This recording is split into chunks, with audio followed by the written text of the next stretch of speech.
喂，頭先2樓有個白色人影啊！Hello，大家好，又係我史蒂芬，歡迎收睇《靈視偵緝檔案》。今日嚟到芳村酒吧街。曾幾何時，一到夜晚，呢條芳村白鵝潭酒吧街就會着晒霓虹燈，音樂聲同埋嘈鬧聲一直到第二朝天光。不過熟呢條街嘅老街坊都知道有一個唔成文嘅規定，就係話千祈唔好喺夜晚行到酒吧街嘅最尾，因為喺熱鬧嘅盡頭係一個生晒雜草同埋碎玻璃屹立住一棟俾人遺忘咗嘅舊樓。冇人講得清楚佢原本係工廠宿舍定係舊倉庫，但每一個人都知道佢叫做猛鬼宿舍。呢棟樓嘅具體來歷早就模糊晒。根據附近嘅老一輩回憶，佢大概起喺上世紀70、80年代，曾經係某間輕工企業嘅職工宿舍。棟樓唔大，睇落去3、4層，外牆仲貼住嗰個年代常見嘅白色細方磚。後來企業執咗，個宿舍慢慢丟空，加上附近都喺度搞緊酒吧街改造，呢棟樓因為產權糾紛或者拆遷問題，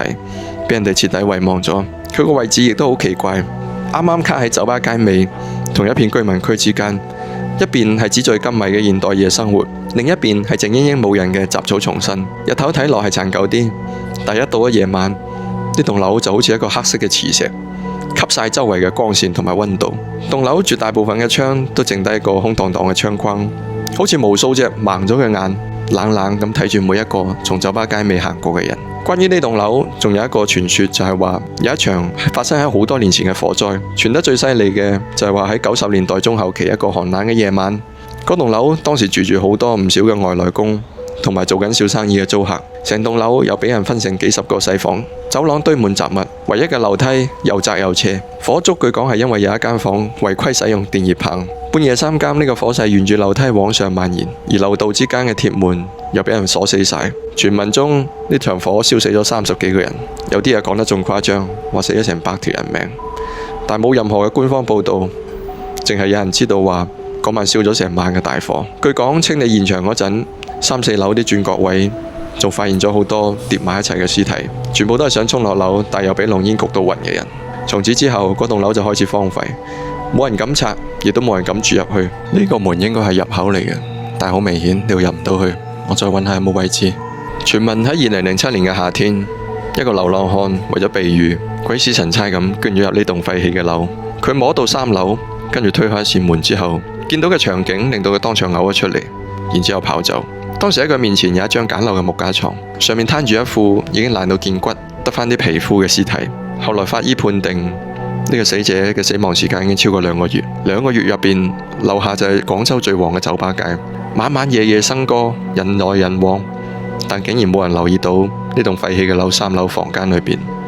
有一具屍體慢慢變緊白骨。而最詭異嘅就係，直至今日都冇人知道佢係邊個。有人話呢個係一個流浪漢突發疾病死咗，又有人話佢死嘅時候擘大個口，雙手捉住床邊，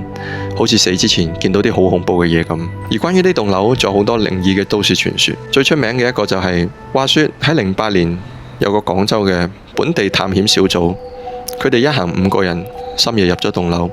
一層一層咁搜索。喺2樓一個相對乾淨嘅房入邊，見到房中間用紅磚砌住一個方形台，台面乾乾淨淨，一粒塵都冇，上面整齊擺住3隻白瓷碟，每隻碟都放住啲嘢。左邊嗰隻碟疊滿咗雞蛋花，右邊嗰隻碟同樣係雞蛋花，但明顯新鮮好多。而中間嗰個碟係一副完整嘅魚骨，頭、魚身、魚尾齊齊整整，好似俾人擺完。而令人最毛骨悚然嘅就係，每一隻碟前邊仲放住燒過3支香嘅香腳，香腳係新嘅，唔係多年前留低嘅舊灰。所以有人就諗起話，呢度可能有人養鬼仔。佢哋喺個房度嗌咗幾聲都冇人應。離開嗰陣，佢哋仲望咗一眼，發現嗰副魚骨好似喐咗一下。而另外一個傳聞就係話，每一個入過呢棟樓嘅人都會發覺好似上唔到2樓咁，或者準確啲講係上到去，但感覺又唔似2樓。棟樓嘅1樓都算正常，雖然成地都係碎玻璃，但上去2樓嘅唯一嗰條樓梯爛到得人驚，有幾級樓梯都斷晒，只能挨住個牆慢慢咁樣爬上去。有人搏命爬咗上去之後，發現2樓走廊嘅格局同1樓完全一樣，成層樓好似俾人扭曲過咁。走廊嘅盡頭仲要比外面睇長出一大截，黑掹掹，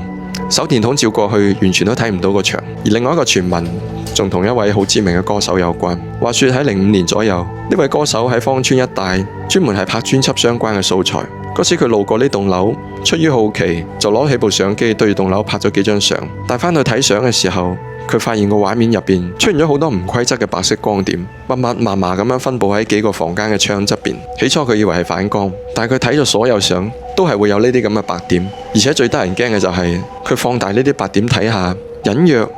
又好似一個人嘅樣，仲有好多零零散散嘅傳聞，多到數唔清。有啲人話凌晨2、3點喺呢個酒吧街嘅公廁出嚟，抬頭會見到2樓靠左邊第3個窗入邊企住一個着紅衫或者白衫嘅女人，喐都唔喐咁望住出邊。你睇住佢，佢又好似睇住你，但等你一眨眼，佢就消失咗。今日呢個位置真係好有感覺，下次揾機會夜晚過嚟。